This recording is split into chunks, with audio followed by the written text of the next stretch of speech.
Bonjour et bienvenue à l'épisode 229 du podcast Innovation, Agilité et Excellence. Mon nom est Éric Lheureux et en compagnie de Jean-François Nantel, nous désirons vous offrir réflexion, conseils et perspectives afin de faire face aux perturbations du marché et de développer la croissance profitable et durable de votre organisation.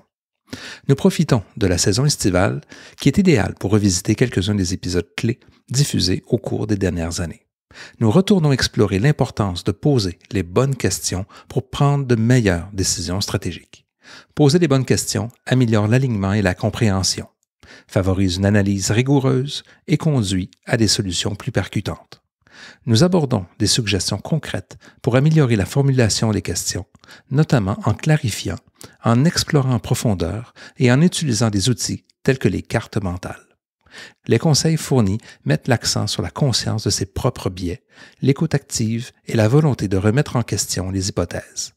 L'épisode met en évidence le rôle transformateur de poser les bonnes questions dans divers contextes, de la communication interpersonnelle à la prise de décision stratégique et à l'innovation. Vous trouverez en description les liens pour accéder aux notes de l'épisode et pour vous abonner à notre lettre hebdomadaire. Bonne écoute!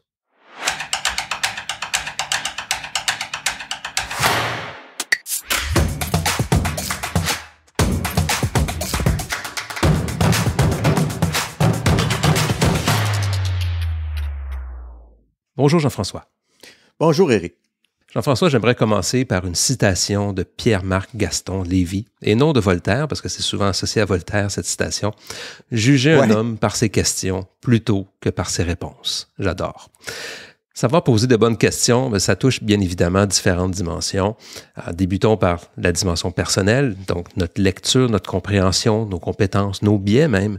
Ça touche aussi la dimension relationnelle, parce que veut pas, quand on entre en relation, il y a une communication, il y a une dynamique interpersonnelle, et donc, savoir poser des bonnes questions, c'est ça aussi, savoir écouter, bien comprendre, bien interpréter. Ça nous amène aussi dans une dynamique analytique, donc toute la réflexion qui touche les problématiques, les enjeux, la recherche de solutions. Et dans ce contexte-là, il y a une dimension d'affaires qui est très importante, donc ça nous amène à réfléchir en termes d'impact ou à notre habilité à créer de la valeur. Donc, au-delà de la citation de Pierre-Marc Gaston Lévy, j'aimerais souligner ce que Stephen Covey nous mentionnait dans le 7 Habits of Highly Successful People, l'habitude numéro 5, « Seek first to understand, then to be understood ». Donc, vraiment, poser l'emphase sur l'écoute empathique avant de continuellement chercher à être compris. Donc, écouter en premier. Et ça m'amène aussi à penser à Roger Martin dans son livre « Creating Great Choices ». Il mentionne que notre vision du monde, notre lecture et notre interprétation, évidemment, filtrent l'ensemble de nos solutions. Et c'est là que c'est important de se poser des bonnes questions afin de vraiment mettre la table sur la bonne résolution par rapport aux enjeux, par rapport à réfléchir en termes d'innovation, en termes de chercher de nouvelles opportunités pour pouvoir vraiment faire une différence. Donc, il est primordial de mieux se questionner et d'avoir une vision plus approfondie des enjeux pour explorer des solutions à plus fort impact. Donc, j'aimerais qu'on débute notre discussion en parlant de l'importance de se poser des bonnes questions. Je pense qu'avant même de parler de comment poser des bonnes questions, il y a tout le cadre de l'importance. Je pense que les auditeurs ont pu voir à travers notre intro les éléments qui commencent à prendre forme. Il y a quelques éléments clés que j'aimerais souligner. D'abord, bien évidemment, c'est pour bien comprendre tout ce qui touche les enjeux, le contexte et les différents impacts de la discussion et des éléments qui sont posés dans par rapport à une problématique d'affaires, par rapport à des enjeux qu'on discute avec quelqu'un, ou même une discussion tout à fait anodine qu'on pourrait avoir avec quelqu'un dans notre espace de travail. Donc, ça nous permet de quoi? De cadrer les enjeux, de bien comprendre le problème, de développer aussi un sens commun. Je pense que ça, c'est drôlement important, de bien écouter pour développer une compréhension de l'autre et développer un sens commun. Ça nous permet aussi de distinguer les causes des conséquences. Donc, je pense que ça, c'est un truc qu'on voit souvent en organisation. Là, que ce soit nos clients ou que ce soit des gens avec qui on interagit, vont beaucoup nous parler d'un enjeu qu'ils ont, mais c'est souvent des conséquences. Puis, justement, en posant de bonnes questions, on peut aller fouiller puis vraiment comprendre les enjeux primaires, les causes. Et évidemment, dans cette recherche-là, il faut faire attention à une chose, mais c'est d'être conscient de nos biais, de nos a priori. Et comme Roger Martin disait tantôt, ça va teinter notre lecture. Donc, plus on en est conscient, plus on est capable d'aborder les enjeux, le contexte et les impacts de façon plus, je dirais, plus neutre et peut-être plus objective. Ça nous amène à distinguer les faits des opinions. Je pense que c'est un élément qui est drôlement important. Oui. Je pense à Twitter, où est-ce que c'est une banque d'opinions, beaucoup plus que de faits. Oui. Donc, quand on parle de journalisme, des fois, il faut faire attention à ces éléments-là. Oui, c'est redoutable de nos jours, je confirme. Et j'ajouterais une première règle que je me rappellerai toujours dans mes premières heures en consultation. La première chose que j'ai appris, ne jamais présumer. Donc, aller chercher des faits, aller chercher des éléments qui nous permettent de prouver ce qu'on avance et ou de prouver ce qu'on comprend. Donc, ça, c'est un des éléments qui vient peut-être appuyer la notion de faire la différence entre les faits et les opinions. Oui. Et j'ajouterais, ça nous permet d'identifier les différentes dimensions d'une problématique. On peut parler des dimensions techniques d'une problématique et des dimensions humaines, des dimensions stratégiques, des dimensions liées à l'environnement, liées à tout un ensemble de choses. Donc, comprendre ces différentes dimensions-là, ça nous permet d'enrichir la compréhension de la problématique ou tout simplement de la question qu'on essaie d'aborder. Et au final, ça nous permet d'avoir une meilleure compréhension des impacts stratégiques. Et quand je parle d'impact, c'est les conséquences qui sont associées à, par exemple, une problématique qu'on aurait à aborder. Et c'est drôlement important d'essayer de comprendre justement ces impacts-là, parce que quand on va rechercher éventuellement des solutions, qu'on va travailler avec les gens pour pouvoir développer des alternatives, mais il faut être capable de voir, est-ce qu'on développe quelque chose de trop complexe pour l'impact, le faible impact que ça a, ou l'impact est significatif et ça ouvre la porte à vraiment déployer de multiples ressources pour pouvoir aborder les enjeux qui sont sur la table. Donc, je pense que comprendre les enjeux, le contexte et les impacts, c'est drôlement important de poser les bonnes questions pour voir où on s'en va de ce côté-là et de bien cerner les problématiques qui sont posées. Le deuxième élément que j'aimerais soulever quand on parle de poser les bonnes questions, cette importance-là, c'est la compréhension mutuelle. Souvent, c'est pas neutre, c'est une discussion, on a un intervenant avec qui on aborde des problématiques ou on aborde tout simplement une discussion. Il faut s'assurer d'avoir une communication qui est claire. Donc, quand on parle du verbal, du non-verbal, des faits, des émotions, et là, je pense à toute la discussion que tu as eue avec Petra Hussel, qui nous parlait justement de la notion de complexité des messages au niveau de la communication, c'est drôlement important parce que cette compréhension commune-là, ça va éviter toute forme d'ambiguïté qu'il pourrait y avoir. « Ah, j'ai pensé que tu avais dit tel truc. » Le mot peut dire peut-être plusieurs choses. Donc, aller clarifier, aller valider, c'est drôlement important parce que ça nous permet de développer un engagement de part et d'autre par rapport au sujet, mais ça nous permet aussi de développer une confiance mutuelle. Ah, tu me comprends. Tu reflètes ce que j'ai mis sur la table comme problématique ou comme enjeu et je vois que tu as bien compris. Donc, je te fais confiance. Donc, cette notion-là de compréhension mutuelle, je pense qu'elle est drôlement importante quand on dit de poser les bonnes questions. Ça vaut la peine, c'est important. Et le troisième, quand on reste dans l'environnement de l'importance de poser des bonnes questions, c'est toute la notion de solution. Donc, ça nous permet d'explorer des solutions plus riches parce qu'on a passé le cap d'incompréhension ou de rester en surface. Ça nous permet de prioriser les enjeux et de focaliser l'action dans le cadre que j'ai mentionné tantôt parce qu'on connaît l'ampleur des impacts. Donc, ça nous permet d'avoir une perspective plus, je dirais, on point par rapport aux solutions qu'on recherche. Et ça nous permet de comprendre les interrelations qui existent entre les causes et les conséquences. Ça nous permet de vraiment aller de façon plus approfondie dans la recherche de solutions. Et dans ce contexte-là, c'est plus facile de parler de valeur, de parler de comment on peut améliorer la situation, créer de la valeur pour notre client, créer de la valeur par rapport à la problématique qui est sur la table. Et ça ouvre au final aussi la porte à l'innovation parce que ça nous permet de fouiller plus à fond les différentes opportunités qui pourraient faire une différence en bout de ligne. Écoute, deux choses, en réalité trois, parce que je vais en rajouter une. Là. Tu parles de questions et tu parles de communication et de questionnement et d'empathie aussi. Il y a deux mots que tu mentionnes, là, donc se mettre à la place de. Donc, la première chose, moi, quand j'entends ça, je reste toujours sur Shannon et Weaver. Même si je questionne beaucoup de spécialistes de la communication là-dessus, mais je reste quand même sur ça. Pourquoi? Parce qu'il y a cet encodage quand on questionne, et il y a l'encodage, il y a le décodage quand la personne écoute notre question, et la réponse, ben, c'est le schéma en sens inverse. Donc, il y a beaucoup d'endroits où est-ce qu'on peut, où est-ce qu'il peut avoir des petites déformations.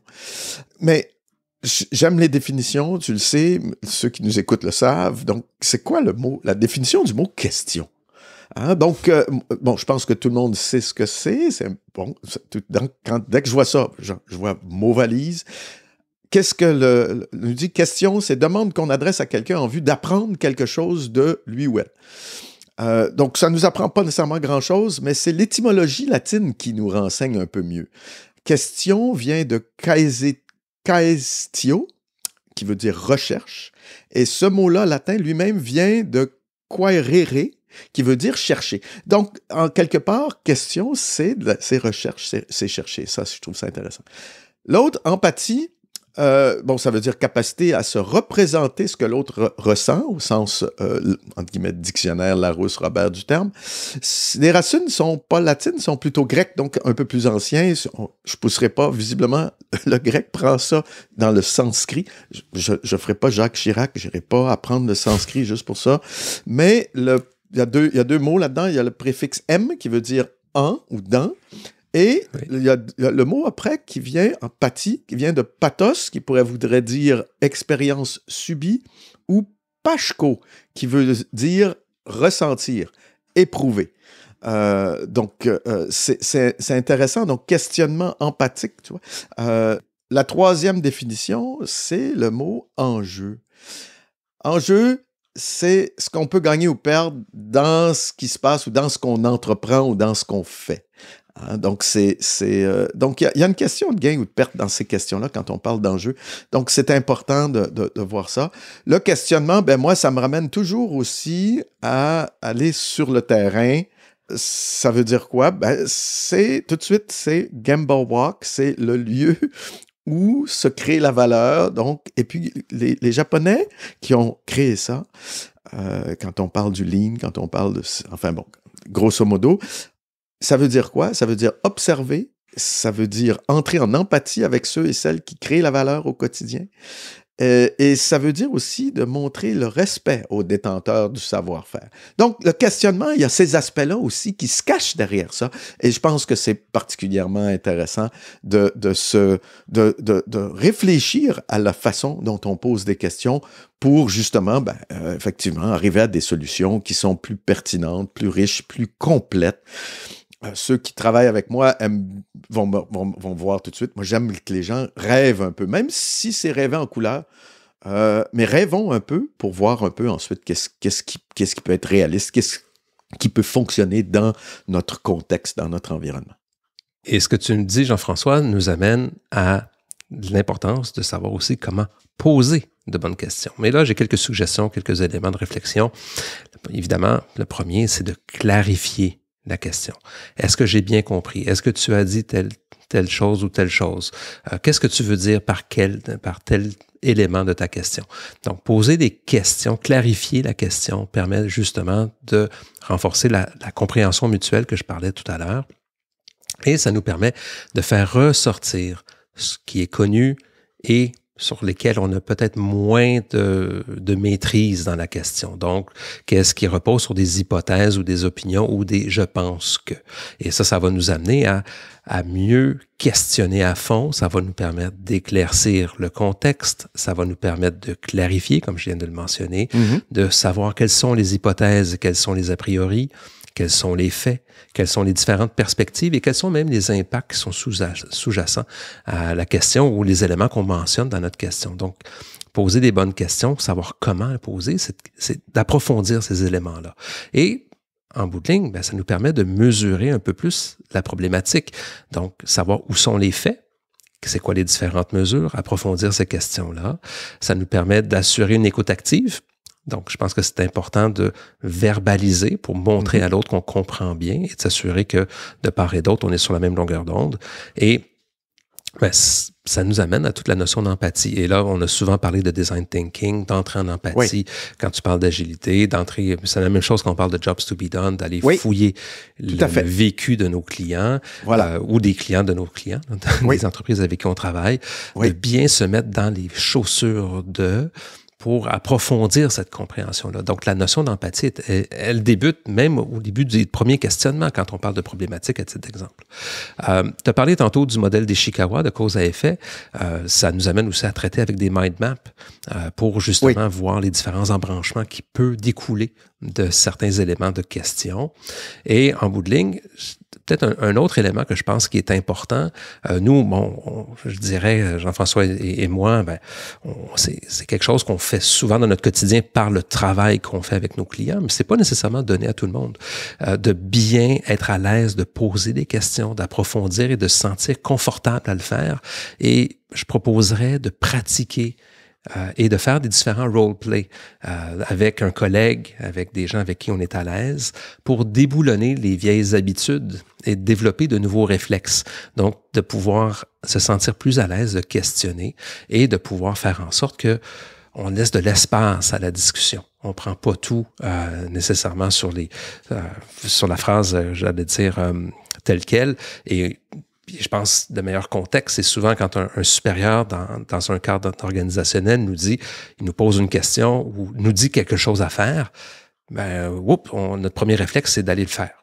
Et souvent, qu'est-ce que tu veux dire par là? Est-ce que j'ai bien compris, c'est tel truc?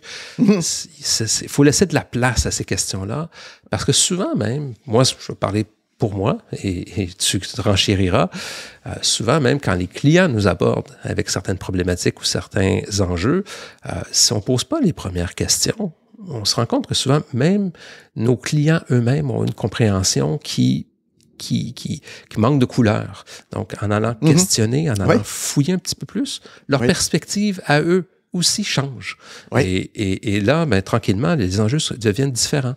Donc, je pense qu'il faut laisser de la place à cette découverte-là.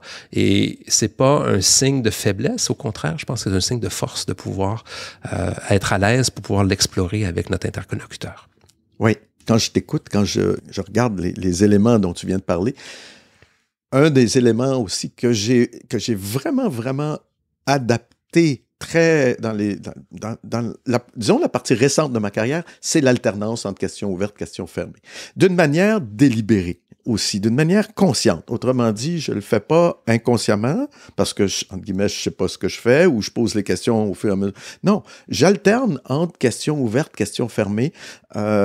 C'est une façon, justement, d'enrichir cette conversation de questionnement dont on parle. On a parlé d'Ishikawa, juste pour rappeler là, rapidement les 5 M d'Ishikawa, méthode, matière, milieu, matériel, main-d'œuvre. C'est des éléments pour essayer de comprendre les causes d'un effet. Donc, c'est la base d'un diagnostic. Vous allez me trouver un peu fatigant, mais Ishikawa, quand tu creuses un petit peu, tu retrouves qui? Tu retrouves Deming. Deming, c'est l'agilité, c'est le lean, c'est le Six Sigma. Voilà. C'est tous ces éléments-là dont on parle régulièrement. Donc, Ishikawa fait partie du coffre à outils des différents outils de la qualité. Là. C'est comme ça que souvent tout à fait. Hein, c'est de là que ça vient. Hein, tout ce qui est itératif incrémental trouve sa racine là. Et donc, c'est très riche. L'importance aussi de tester ces questions au moins une fois. C'est important de tester. Donc, c'est pour ça, faire une petite checklist, s'assurer que ça alterne, et puis s'assurer que, comme tu dis, on rentre bien en empathie avec la personne qui est questionnée. Et c'est ça qui est intéressant. Dans l'épisode 188 avec M. Mintzberg, on en parle, et lui-même en parle aussi, justement. Non, c'est important qu'il aille faire un tour en arrière de l'avion pour qu'il goûte les fameuses omelettes qui goûtent le diable. Enfin bon. Mais ce que je veux qu'on retienne, c'est qu'il y a plusieurs sons de cloche différents, mais qui disent finalement un peu la même chose. Donc, tester ces questions-là au moins une fois, utiliser plusieurs médias aujourd'hui ou combinaisons de... c'est pas tout le monde qui fonctionne dans le même temps, même lieu. Donc, des fois, des mêmes temps, mais des lieux différents ou des temps différents, des lieux différents. Alterner un peu les médias pour les questionner aussi. Et puis, je pense que c'est important de se rappeler quand on questionne, de pouvoir prendre sa part. Donc, autrement dit, d'être ouvert de changer nos opinions ou changer nos perspectives. Je vous rappelle, dans les notes, on mettra la référence de, je pense que c'est 132 avec Patrick Norenberg. Ces premières minutes-là sont extraordinairement précieuses. Merci, Patrick. Je vous renvoie à Patrick Norenberg, l'épisode avec Patrick sur ces 5 premières minutes-là, sur faire sa part, prendre sa part, écouter sa part. Enfin, tout ça, c'est une belle façon de revenir sur ça parce que quand on parle de questionnement, c'est ouvrir aussi à la participation. Je pars pas dans cette direction-là. On fera un podcast séparé sur ces questions de participation. On reviendra sur ces questions-là d'ouverture et de participation dans nos recherches de solutions, voire dans nos formulations de problèmes. Mais ça, c'est une autre histoire. J'espère, Jean-François, tu gardes une liste à chaque fois que tu dis on fera un épisode sur tel sujet. Je pense qu'on est rendu à l'épisode 300 là, avec la liste que tu fais. Clairement. Donc ça nous amène à des conseils pour poser de meilleures questions. Évidemment, c'est très personnel, mais je pense que Jean-François, toi et moi, avec l'expérience qu'on a, on a quand même une bonne perspective là-dessus. Et le premier élément, ça me fait penser à la discussion que j'avais hier soir avec mes étudiants à HEC Montréal. Le premier élément, c'est de rester curieux. Il faut avoir ce premier feu sacré de vouloir aller plus loin, de vouloir en comprendre un peu plus. Ça, c'est le premier élément. Et le deuxième, je rajouterais, et là, ça me fait toujours penser aux discussions que j'ai eues avec Hugo Cyr sur le sujet, c'est d'être conscient de ses propres biais. D'être conscient que notre interprétation de l'affirmation, de la discussion qu'on a, va être filtrée. Donc, ça fait référence aussi à ce que je disais sur Roger Martin au tout début de l'épisode. Évidemment, prendre le temps d'écouter, c'est un des premiers points qu'on a mentionné aujourd'hui, et ne pas hésiter à rephraser les éléments qui pourraient être ambigus. Donc, rephraser pour assurer une compréhension commune et de faire en sorte qu'on a bâtir cette compréhension mutuelle et de s'assurer qu'on a la compréhension des mêmes mots. Je pense que ça, c'est drôlement important. Je rajouterais de questionner la validité des données, de ne pas hésiter à approfondir les sources, fouiller, aller chercher une collecte additionnelle, de faire de l'échantillonnage, de s'assurer de la représentativité des faits qu'on nous dit dans la discussion. Quand on pose des questions, ça touche ces éléments-là. Questionner les mesures du problème, ça touche ces éléments-là. Toucher ou chercher, je dirais plutôt, les confirmations. Et un des points que j'ai souvent eu avec un de mes clients que j'adore, c'est de parler de triangulation, c'est-à-dire prouve-moi 3 data points, 3 points de data qui prouvent ce que tu es en train de dire. Donc, s'assurer, ça vient toucher la représentativité et la validité des données par le fait même. Une autre suggestion, je la cite telle quelle parce que c'est un point qui est mentionné dans un livre de Mahen Khalsa, qui est un ancien d'Accenture, qui disait tout le temps « move off the solution ». Ne pas immédiatement chercher de solution dans la discussion. On nous aborde avec une problématique, prendre le temps de réfléchir, chercher à comprendre en premier, chercher à explorer les différentes options avant de chercher la meilleure solution. On a souvent cette envie-là de chercher, de tout de suite donner la bonne réponse. Je suis juste content que c'est toi qui le dises, pas moi. De prendre une grande respiration, de reposer des questions, attendre avant d'aller chercher la solution, parce que souvent, ça ne sera pas la bonne solution, parce que ce n'est pas le bon problème encore. Donc, prendre ce temps-là est drôlement important.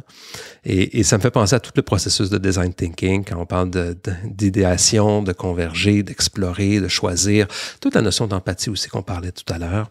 Et donc, prendre le temps d'échanger, prendre le temps de réfléchir et de ne pas hésiter à poser des questions qui semblent peut-être embarrassantes. Ça permet de clarifier certaines évidences parfois. Tant mieux si c'est évident puis on a une confirmation, mais des fois, ça ouvre la porte à des questions additionnelles. Et de ne pas hésiter à dire dans ce sens-là, je ne comprends pas. Pourquoi? Qu'est-ce que tu veux dire par là? Explorer des questions parfois qui peuvent être simples, mais qui peuvent faire beaucoup de chemin dans l'amélioration de la compréhension mutuelle de ce qui est affirmé ou ce qui est échangé comme propos. Oui.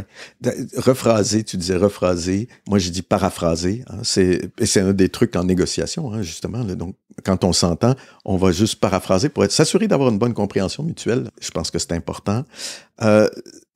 La question de la validité des données, les sources, les collectes, l'échantillonnage, la représentativité, je pense que maintenant, on commence avec l'importance des données, du data, au sens data numérique du terme, mais on commence à se préoccuper de cette question de qualité, de faire de l'assurance qualité ou du contrôle qualité des données. Je pense que c'est important. Move off the solution, écoute, c'est un défaut qu'on a tous. Je ne sais pas pourquoi.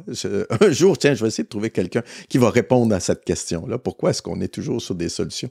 Plutôt que, au contraire, comme tu dis, bien cerner le problème, bien identifier le problème et trouver une forme de consensus autour de l'importance de ce problème-là parmi la panoplie des problèmes que nous avons.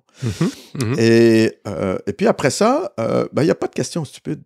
Donc, soyez childlike. Et non pas childish, hein? Childlike. Donc, on ne comprend pas tout. Et c'est justement, je pense, c'est poser les bonnes questions.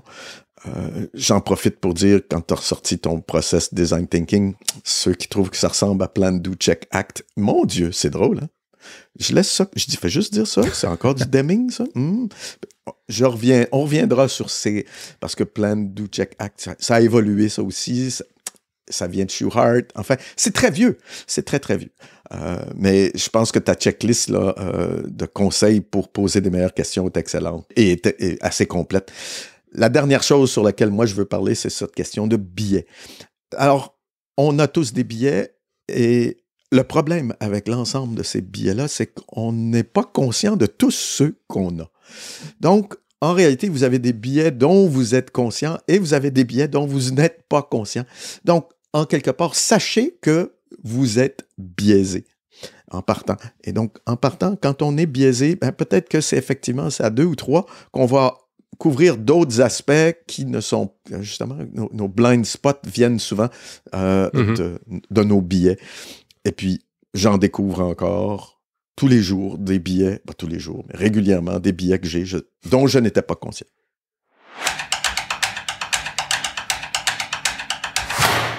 Donc, en conclusion de cette rencontre, quoi retenir? Première des choses, poser des bonnes questions, ça nous permet d'avoir une meilleure collaboration, d'avoir une compréhension commune et surtout faciliter l'engagement par rapport à la résolution des enjeux ou de la problématique qui serait énoncée. Donc, bien avant de chercher la meilleure réponse ou la meilleure solution, cherchez d'abord à mieux comprendre. Poser de meilleures questions permet cette compréhension et non seulement pour vous, mais aussi pour l'autre partie. Ça permet ultimement une meilleure collaboration et éventuellement de meilleures solutions. Nous espérons que cet épisode vous a plu. Vous pouvez consulter les notes au www.intelliaconsulting.com/épisode 189 et les notes détaillées et les références complémentaires sont offertes sur la communauté Innovation, Agilité et Excellence Pro. Un espace unique où se retrouvent experts, praticiens et passionnés des différents sujets du podcast afin d'apprendre, échanger et collaborer pour mieux développer leur capacité d'action stratégique. D'ici notre prochaine rencontre, nous vous souhaitons une excellente semaine. Bonne semaine, Jean-François. À bientôt. Allez, au revoir à tous.